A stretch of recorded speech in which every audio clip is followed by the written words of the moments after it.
Hello, welcome back to my channel, and welcome if you are new. My name is Tyla. This is episode 3 of the journal session series, and this is a series that is interactive where we journal together. I offer you guys some great questions and give you guys pauses in between to write out your answers.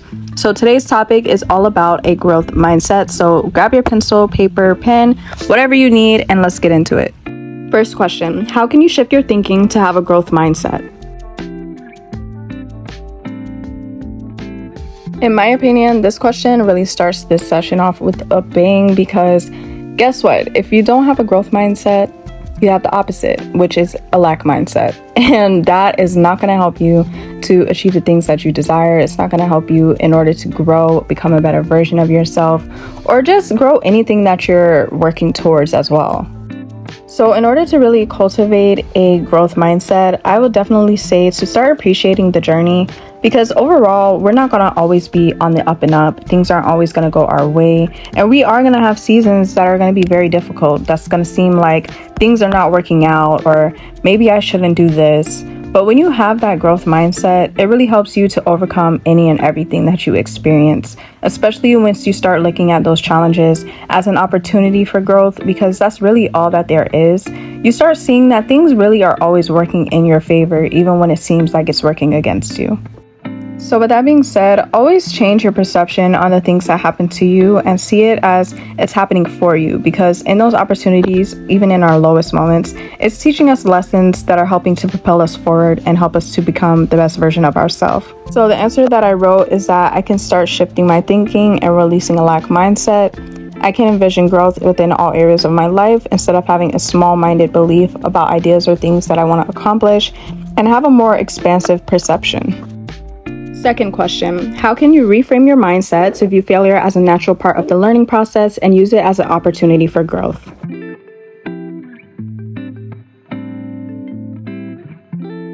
A major thing that I've learned from failure is that it really helps to build resilience. So resilience is really important, because as you're growing and you're working towards building certain things, you're going to overcome a lot of challenges, but it really takes resilience and being resilient to overcome those things and to keep pushing forward, and to understand that, yeah, it may not have worked the first time, but there's always a second, third, fourth time, and you can even try and do things a different way. As well, we all have egos, and our egos can be pretty sensitive. They can grow large, especially when you're accomplishing certain things. You can kind of lose yourself. So I feel like failure also keeps you humble, in the sense that when you experience certain things, you have a certain level of humility. Failure also really helps you to learn flexibility, because you start realizing that sometimes you do have to go a different route. Sometimes you do have to change things up, and it's not always going to be one straight path. So failure really helps you to be flexible and to kind of think outside of the box. So for my answer, I wrote that failure helps to serve as a teacher. So when things don't go as planned or don't work out, I see it as a learning opportunity and a way to better reach certain goals, because now I can see what works and what doesn't work, and for that I express gratitude. Third question: what are some limiting beliefs and negative self-talk that might be holding you back? I actually just did a full video on this topic for my last Talk with Ty Tuesday, so if you haven't already, definitely go and check it out. But limiting beliefs are a state of mind or belief about yourself that restricts you in some way. So these can basically be false accusations that you make about yourself.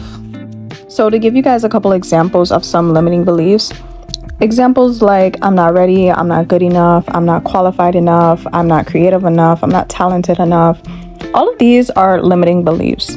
And the thing about these are that they're extremely toxic in a way that it prevents you from achieving the success that you want and really putting yourself out there to achieve the things that you want, because you feel like you're not ready or you're not good enough. In all honesty, the key is really just to be yourself. And if you're being yourself, then you're more than good enough. At the end of the day, we all have things to work on, which is why I love these prompts, because they're so beneficial to you and it really helps you to do self-reflection.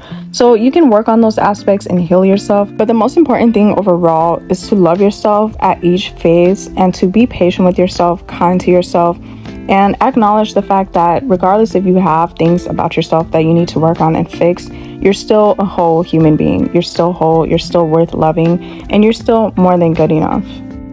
So the answer that I wrote is that some limiting beliefs that I feel that may be holding me back are the thoughts that I don't want to be perceived and the certain characteristics that I have that don't align with the things that I want to accomplish, because it would take for me to be more open. Next question is, how can you cultivate a positive and optimistic attitude even in the face of adversity? This question is really important because a lot of the time when we face adversity and obstacles, we're not really expecting it, which means that we don't really know how to overcome it. We're not really prepared for it. And think about the things that you do when you face something really hard in your life. Think about how you usually handle it, how you usually react to it, and then figure out ways that you can better react to things that happen to you. Like for me, for example, something really bad happened like a couple months ago. I was so stressed out and I really did not know what to do, to be honest. It was like one of those moments where it's like, is this really happening? And when these things happen, we don't always react in the ways that we should because we're not thinking straight, especially depending on what it is that you're going through. So I feel like it's really important to take some time out and think about ways that you can handle things better. For me, for example, I like to go to the park and meditate.